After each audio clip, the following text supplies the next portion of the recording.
Hello and welcome to the Real Women, Real Purpose talk show live in the On Purpose Woman Global Community Facebook page. The On Purpose Woman magazine and Global Community Facebook page. I'm Ginny Robertson, one of the hosts of the Real Women, Real Purpose talk show, and I'm also the founder of the On Purpose Woman Global Community and the founder of On Purpose Woman magazine. The Real Women, Real Purpose talk show talks with women who are living their lives on purpose and bringing their unique gifts to the planet. My guest today is behavioral money coach Emily Shull, and she'll be sharing how we can find peace and calm around money in any economic climate. So Emily, thank you for being with me. Thanks so much, Ginny. It's always fun to talk with you. Thanks. I'm excited to dive into this really important conversation, but first I want to tell our viewers a bit about you. Emily Shull is a certified money coach and founder of Me, Myself, and Money. She helps people like you understand and heal your relationship with money so you can attract, keep, and enjoy money without anxiety. Emily does this by guiding you to the emotional root of your unease with money. She is known for her calm voice, which you'll get to experience in a moment, non-judgmental manner, and the ability to challenge you to think differently about money and about yourself. So Emily, let's start with talking about how did you come to this work and why did you become a behavioral money coach? Yeah, great question. So this work is really the intersection of two of my longtime interests and passions, one of them being personal finance. I was really lucky growing up that I got an allowance, and that really set me on a trajectory with money where I was able to manage a little bit of money myself and able to enjoy what that felt like to save money and to spend it how I wanted to. And so that gave me a sense of freedom and independence. And so ever since then, I've just been very interested in money and how to manage money and smart things to do with it. So I've always found myself drawn to, personal finance articles, for example.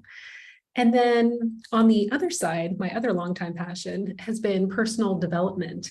I've spent a lot of time since probably my teenage years, certainly my 20s, trying to figure myself out, trying to understand and heal wounds from childhood, and to be more comfortable with myself. And I had no idea that these two interests were even related, let alone that they intersected. And I discovered that when many years ago, I went back to school and got a master's degree in financial planning.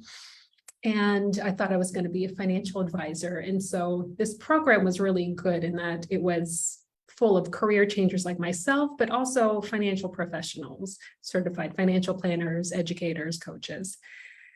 And what I noticed from the professionals when we were having conversations is they seemed to think that there was that every financial problem had a financial solution. Okay. And I saw things differently. I felt like there was no discussion about emotions or behaviors in any of this. It was just, okay, if a couple's in debt, they need to do this, this, and this. And very little discussion about why they haven't been able to do this, this, and this so far, or what it means to them, how they feel about it. And one particular class really got me on this behavioral holistic trajectory. And that was a class in financial counseling where we had to meet with practice clients and talk to them about more day-to-day stuff of money management and debt management. And I found that experience so eye-opening. I met with a couple, and just the emotional aspect of the meeting just struck me. There was just so much tension in the room, such a mix of emotions from like hope, optimism, regret, all of these things. And I was really humbled that they were able to share this with me. It wasn't just about the numbers, it was about their personal journey, what all this means to them, and helping them figure out not just what to do with their money, but how to make sense of all of this and how to make sense of their relationship with money. So from there, I just started looking for anything I could find about the emotional side of money. And then I landed at the Money Coaching Institute, and that's where I trained to become a certified money coach. And that means I'm trained in a specific method to help people really understand the root of their relationship with money so that they can feel better, not only about money, but about themselves. Wow, that's quite a journey there. And I would imagine that your experience of the getting the master's in financial planning actually helps you in dealing with the more esoteric side, I guess, if you will, of money. Not that you're going to give them advice along that way, but you understand more of where they're coming from and might know where to send them for that piece that you no longer want to offer. It'd be hard to do both, wouldn't it? Just from a trust standpoint, I maybe. I think, don't know. yeah, I think there are a few people who do both. Mhm. I think you kind of have to pick a side. Yeah, yeah. And decide, yeah, because it's if you're, yeah, because if you're a financial planner, if you're really in the world of the numbers, you really need to keep up on everything. And so that's really all time consuming and encompassing. Yeah, it is. And it only uses one side of your brain, right? Yeah. My background is in financial, not financial planning. Well, actually financial planning, yes, but for corporation stuff. So that's why I'm a right brain person who lived in a left brain world for so long that I can kind of cross over and do a little bit of both. But I was laughing to myself when you were talking about your experience with an allowance. I too got an allowance when I was started when I was a little girl, like around 5, a dollar, maybe 50 cents. I don't remember. But my dad and I had this thing that we would do. We'd go to town once a month. The town was about 20 minutes away. And it was this nice big size town with bustling on Saturdays. And we would walk down the streets and I would hold his hand and we would go into a store. And I remember going into like the 5 and dime store and I would see something I wanted to buy. And I would look up at him and go, Daddy, I want this, but I don't have the right change. I would have my little purse with my dollar or whatever in there. And I would try this ploy of, I don't have, it's 10 cents, but I only have $1. I don't have the right change.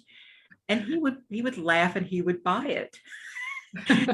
And that was like a game that we played. We both knew, I knew what we were doing, he what we were doing, but yet somewhere along the way, I developed this really interesting relationship with money, which is it's all about me and I don't have to, all I have to do is ask, which is a positive thing, can be, but yet it was, I get into I remember my freshman year in college, they set up a checking account for me for emergencies. And I went shopping one day. My mom called and said, do you understand what that checking account's for? It's not just for you to go buy clothes. You have plenty of clothes. You need to tell us, And I thought, well, as long as there's still money in the checking account, can't I spend it? And so I bring all that up to say we all have such different experiences. And it wasn't until I married my first husband, and he came from this very wealthy, but very financially rigid family. So we were at polar opposite places and both were kind of unhealthy. So I imagine that happens quite often where you see people who came from completely different financial backgrounds and now they're trying to work out their own house budget and their own spending. What do you want to say about that? Yeah, absolutely. And there's really interesting research. I'm a former researcher, so I love the research. There's really interesting research to show that, yes, opposites do attract when it comes to money, but they polarize each other more once they're in the relationship. And it makes sense because if you have a tendency to spend a little bit more and your partner wants to rein you in, you're going to feel constricted and you're going to want to lash out and spend even more, and vice versa. If you feel like your partner's spending too much, you're going to want to try to rein that in and have more control. So I think that's fascinating. And gosh, I mean, our own relationship with money is so complex, and then navigating that with a partner is, I think, one of the most difficult things to do. But a great way to understand both your own behavior and your partner's behavior is just to talk about what it was like growing up, like the story that you just related and how that relates to your money behaviors today. Everything of how we think about money, how we act about money, it all comes first from what we learned about money from our parents and also our own personal experiences, and then filtered through our own temperament and personalities. But so much of that is unconscious until we really take the time to sort out, make those connections and understand, where did this actually come from? And is this serving me? And once you're able to do that, then you're able to choose something different or not. And until that happens, this is where so many people, they set financial goals and they're just not able to make them.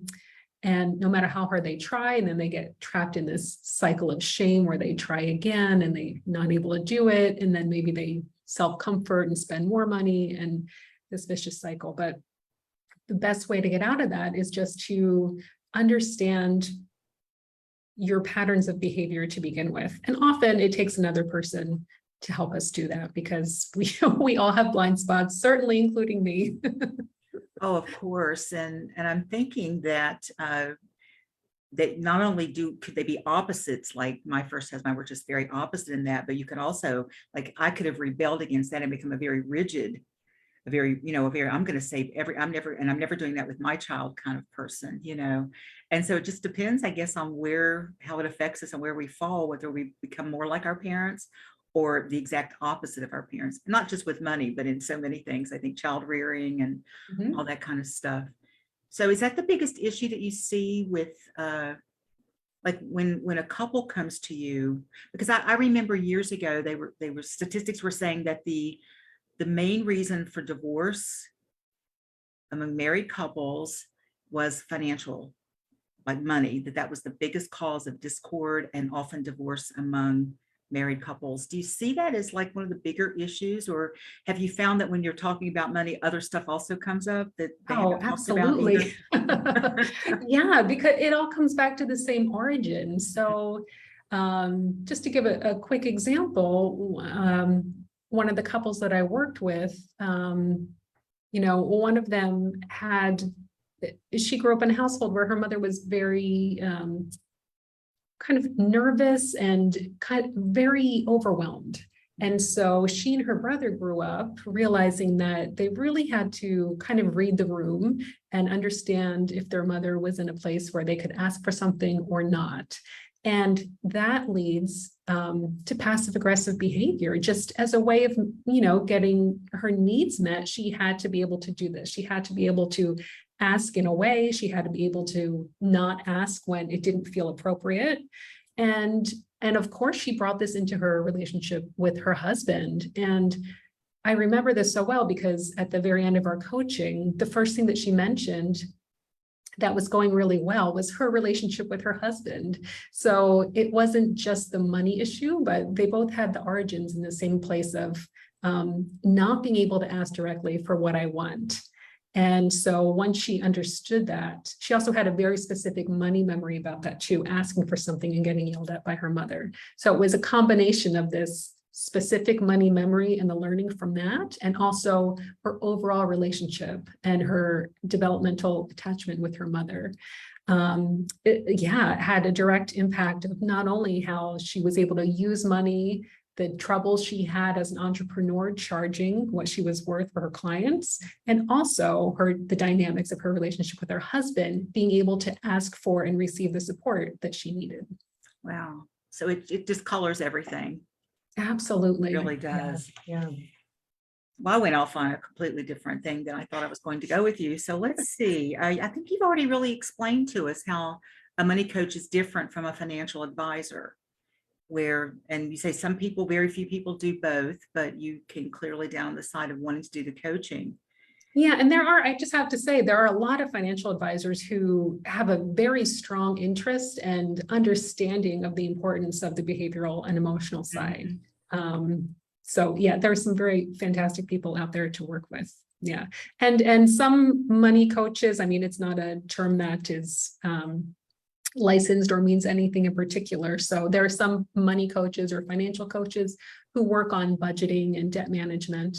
But I call myself, it's always evolving and changing. But for now, it's a holistic money coach, because it's really about the whole person and figuring out their relationship with money and themselves. Like, it's interconnected. You can't separate one from the other. So that's what I do, helping people with their relationship with money. Right. And it's so needed. And it's about 100 years too late, right? We could have all used something like that, I think, in the early days. I think that most people, and I've heard you speak about what you do often at our community meetings, but I think that a lot of people have fear and or shame around money. Would you agree with that?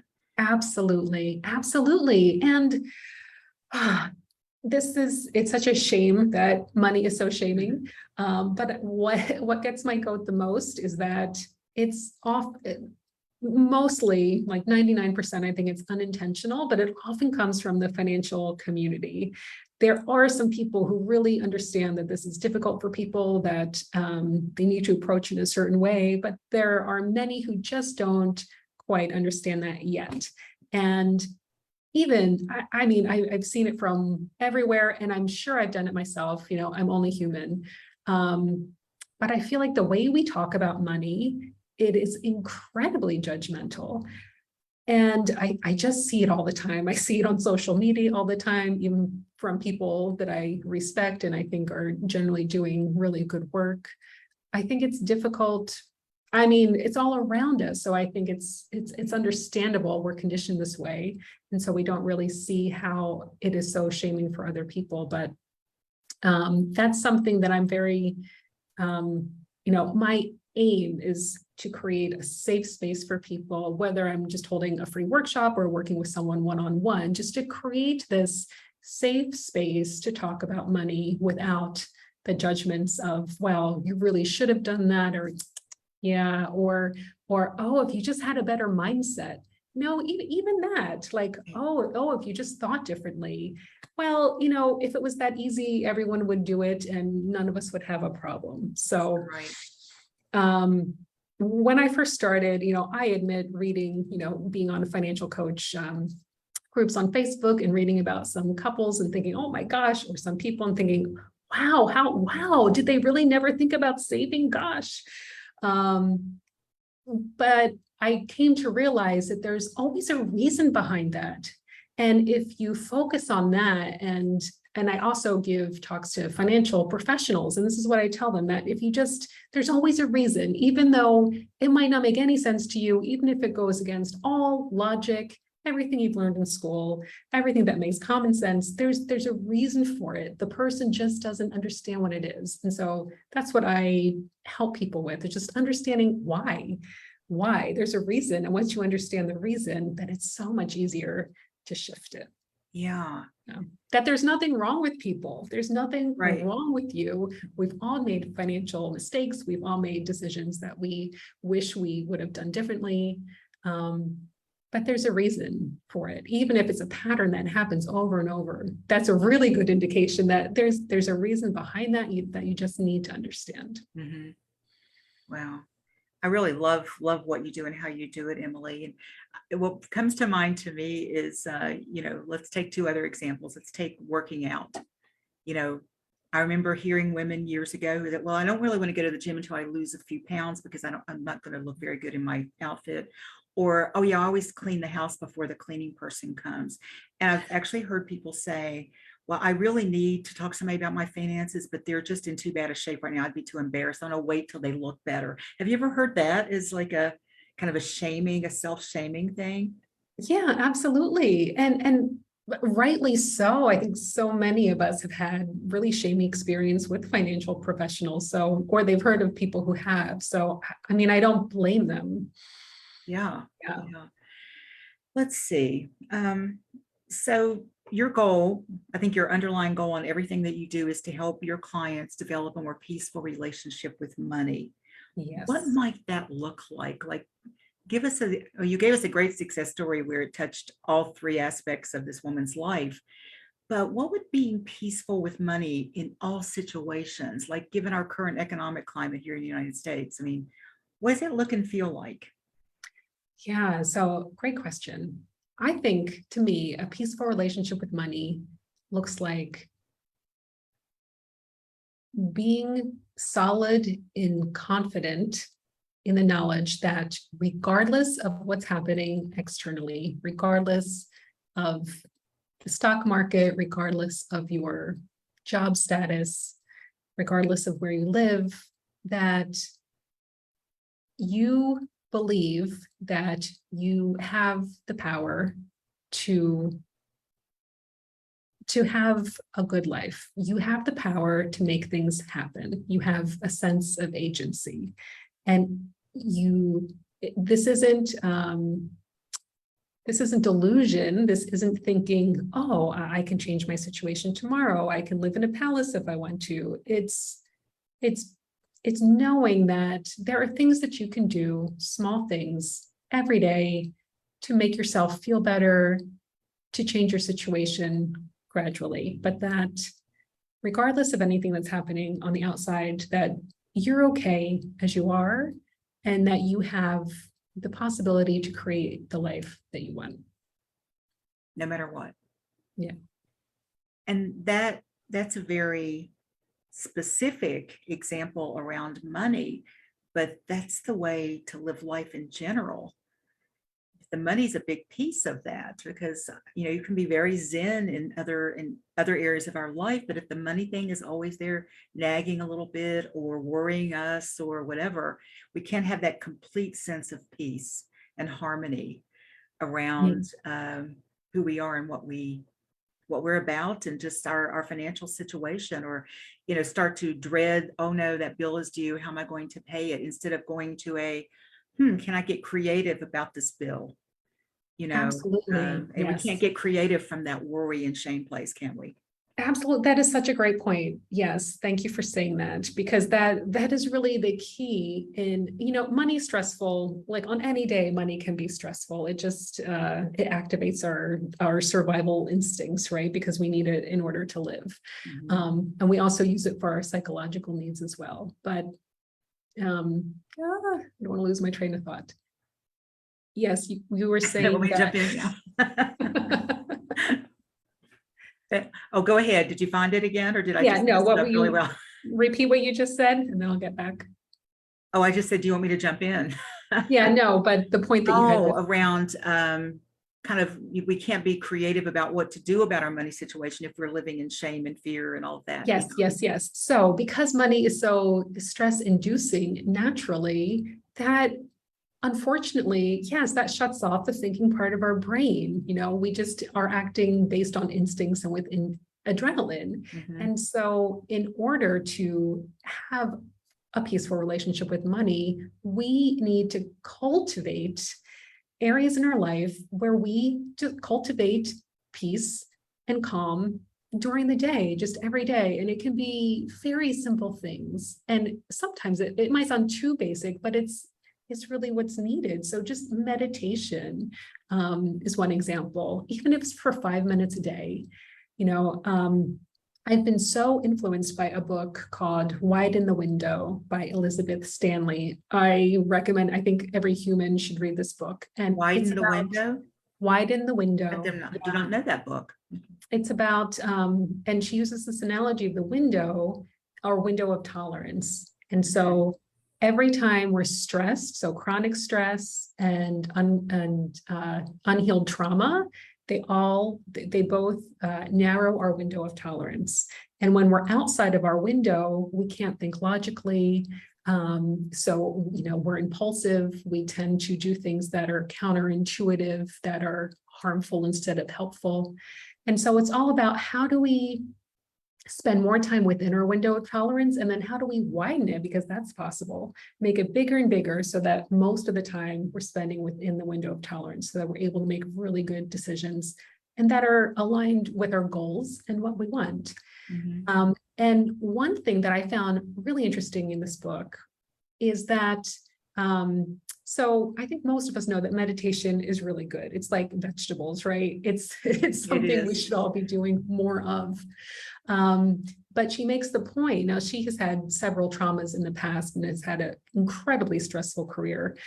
And she makes the point that for certain people like her, especially trauma survivors, meditation can sometimes be counterproductive in the way that it's typically taught. And so it makes things worse. And so she teaches it in a very specific way for everybody to be able to use these very simple meditation tools in order to be able to increase their window of tolerance. Yeah, so I learned from that also the link between our bodily sense of safety and our emotional sense of safety, that they're completely linked. I've been on many Zoom calls where people start with a meditation, and I have always kind of like zoned out of those. They really don't do anything for me, and I never knew what the point of them was. And then this book, in one of the exercises that she presents, she makes the point that simply feeling your body in a chair, feeling your feet on the ground, has a calming effect on you because it's a bodily sense of being supported. And that translates into an emotional sense of being supported. So something so simple can make a big difference if you practice it daily. And that's what's needed, I mean, for all kinds of stressors in our life these days, and money being one of them. So any activity that's going to help you feel safe and calm, because, you know, as humans, we're activated when we're in situations that are unpredictable and uncertain. And that describes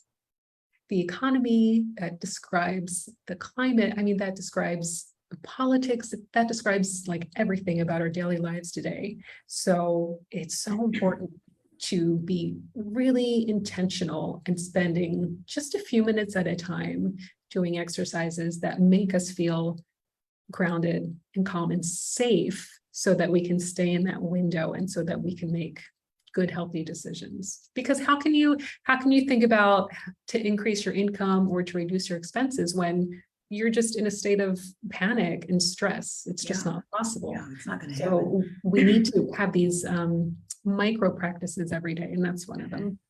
Another one that I would recommend is asking yourself, and I read this somewhere and I can't remember where, but how can I make myself 5% more comfortable? And that could be as easy as turning on a fan or putting a blanket over your lap. And that does the same thing. It reminds you that you have agency, that your comfort and your safety are within your control. And so there's something that you can do. And then doing it for yourself reminds yourself that that you're worth feeling good, and that you have the ability to do this for yourself. And that translates into other things in your life, such as managing your finances. I love that, because 5% is doable. Yeah. You're not saying, well, make yourself comfortable. You're saying, how can I be 5% more comfortable? And that, I love that. I love that. And then I think, I know for me, when I get into that space where I'm taking care of myself, even in little ways, oh, I'm in my meditation chair, but I really want that candle lit, you know, and just do that and just feel like I'm there for a purpose. I start to also feel more gratitude. And we can't be in worry and in fear about anything if we're in gratitude as well. So I think it all ties together so well. So you're giving some really great tips here on just life in general, because money is life in general. I mean, it's Exactly. all tied together. We can't take care of one without the other. That's for sure. Yeah, I think so often we think that there's a financial solution to what we're experiencing, but you know, sometimes there is, but honestly, you know, everything's been written about it. You can easily Google and find a solution. That's usually save more, not the spend problem. less. These people, you know, they narrow it down, which is simple: save more, spend less. Okay, but how come every time money's in the savings account, I feel like I want to take it out and do something with it? You know, I'm sure that I'm not speaking personally, but you know, I think that's just, there's all that stuff that's still in there. And until we can get that worked out, it's going to be like a hamster on a wheel, just making the same mistakes over and over again, beating ourselves up more, and then never getting to that place where we feel good enough about ourselves to actually do that work, right? So you just Absolutely, cover yes. a whole great deal of services here, I think. I love what you do and how you do it. Thank you. I just want to make the point of, that's why I start in the emotional place. That's why I start on the emotional side of money, because that leads to everything. It leads to the root of it, and it also leads to the solution that's going to help you out of the financial challenge that you're in. Well, that makes such sense. Yes. Because there's no sense in digging up this stuff, that, you know, the root of it, if it doesn't lead to solution, right? Because then if your people are just going to leave being more confused and less happy. So yeah, thank you. Thank you for the work that you do. And how can our viewers get more information about you and your work? Yeah, thank you. They can visit my website. It's me, myself, and money.com.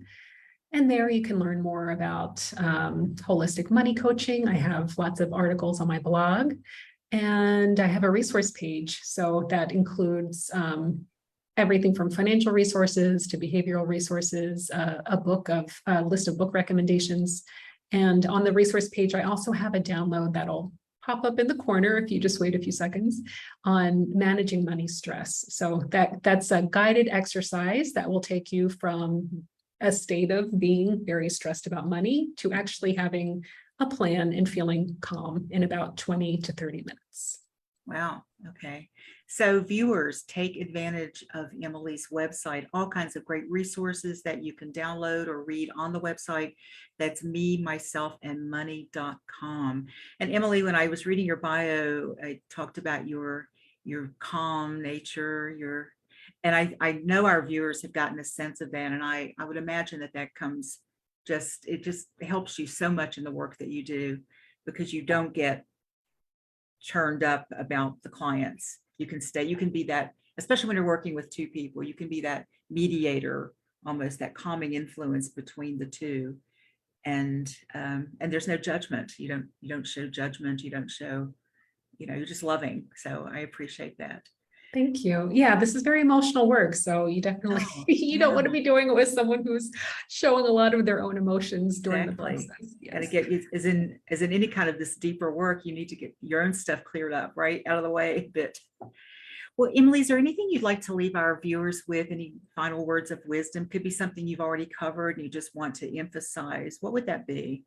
Yeah, I always love to emphasize that just that there's nothing wrong with you, even if you're not in the place where you would like to be, that you think you should be, even if you tried 100 times before. There's nothing wrong with you. You just need to understand why it is, and that's possible. And yeah, that's it.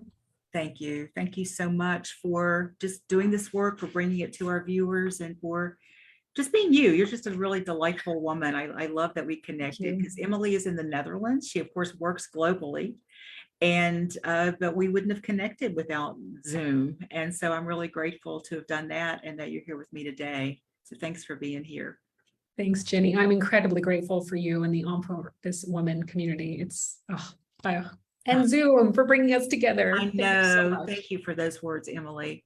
And thank all of you for joining us for the Real Women, Real Purpose talk show, live in the On Purpose Woman magazine and global community Facebook page.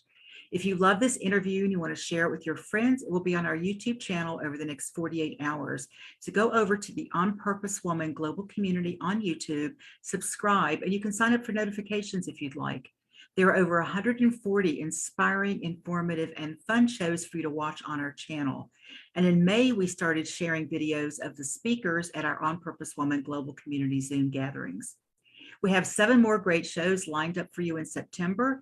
This Friday, I'll talk with Claudette Gadsden about how she is living her best life as a coaching innkeeper.